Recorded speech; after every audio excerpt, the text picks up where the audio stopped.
Hey guys, welcome back to another video. As you can probably tell, I'm starting a pretty ambitious project this week. I haven't uploaded a video in about a month. It's mostly been because I upgraded my computer and got sucked back into gaming. But over the weekend I decided to download and boot up one of my favorite games of all time.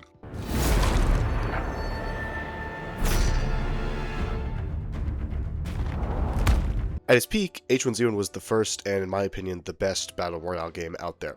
Since then, the developers have abandoned the game and the player base is all but dead, and I decided over the weekend that I want to make and build something that plays and feels exactly like my favorite game, because nothing is more motivating than nostalgia. Essentially, H1Z1 is an arcadey battle royale. You load into a waiting area, you drop in, you grab guns, heals, items, and you go duke it out to be number one.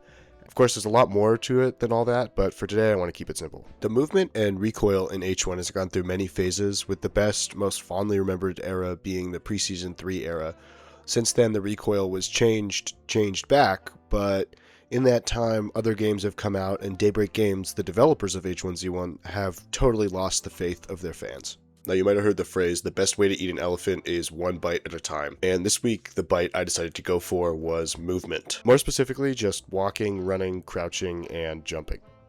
Before I opened up a place and got started, I wanted to get an idea of just how the game plays. But luckily the servers are pretty dead, so I could just hop in and do a bunch of testing myself. I needed to get some reference for how the movement worked, so I found some evenly spaced road lines and used them to track my speed. I found out the speed by setting a 10-second timer and running along the line, then counting how many lengths I traveled for each movement and direction. That means forward, backward, sideways, and then doing all three of those while walking, sprinting, and crouching. These are the values I found, and they were actually pretty close to my estimates. Note that sprinting really only affects going forward. Since characters in Roblox move at a constant speed, I need to create a way to find out which way the player is moving and what state they're in, and then convert that into a result, and then use that to update the character's walk speed to mimic the directional movement penalties found in H1Z1. I already knew what I wanted to use before I coded the movement speed, and in this case I used a simplified version of what's called a 2D blend tree in Unity. It essentially turns a directional vector 2 into an output. In my case, it's a number. After writing the map2 class, along with a sprint and camera controller module I had made in a previous project, the last thing I needed to add was crouching. And for this project, I decided to use an Arthro character because it best fits the realism. And for now, I'm just using a goofy face from the toolbox. Using the animation tool on the character and an animation module I had made before, I then integrated the 50% movement speed penalty for crouching and made sure that when you sprint forward, it breaks the crouch. Now the basic movement's complete, and for reference, here's a side-by-side of my game and H1Z1.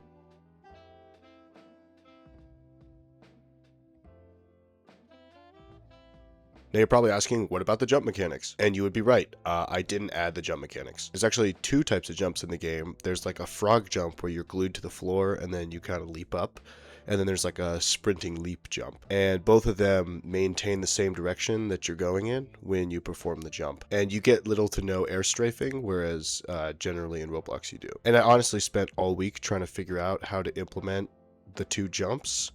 But it just really puzzled me, so I'm sure I'll have it done by next week. After I made the movement, I felt more motivated, so I decided to add some gun mechanics. So I wanted to create some simple AR recoil. And the gun mechanics right now are just a simple raycast, but I plan on adding projectile bullets in the future. I also added an impact effect, depending on what material you hit, and a blood spatter and a helmet crack to get those crisp H1Z1 2 taps.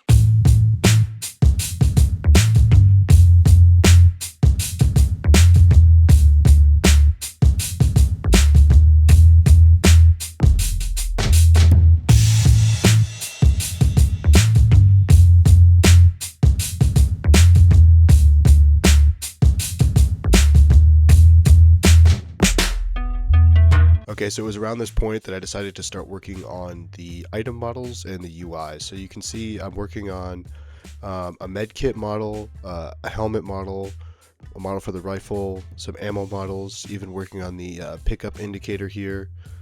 And I'm also working on some UI. So if we open it up here, you can see I got the health bar going, the ammo counter, the hot bar. I've even added a tooltip that I'm working on implementing, and I've added the use timer as well for when you use an item. So let me show you all that in action. Alright, so here is the hotbar. So you can see that when I select an item, it'll pop up and it'll play this little sprite sheet animation for selecting an item.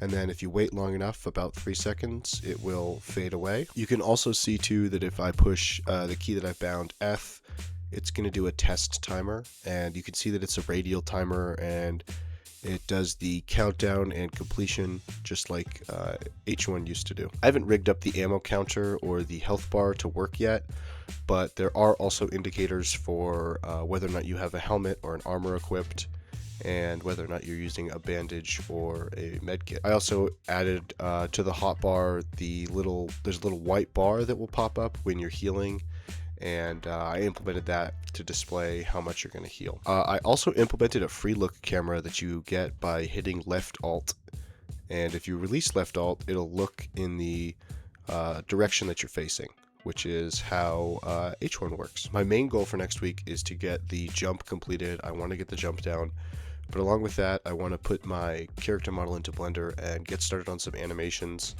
and see if I can get the animations and the whole movement system really fleshed out before I get started on too many other things. Right now I think I'm at a good place. I have good artwork going.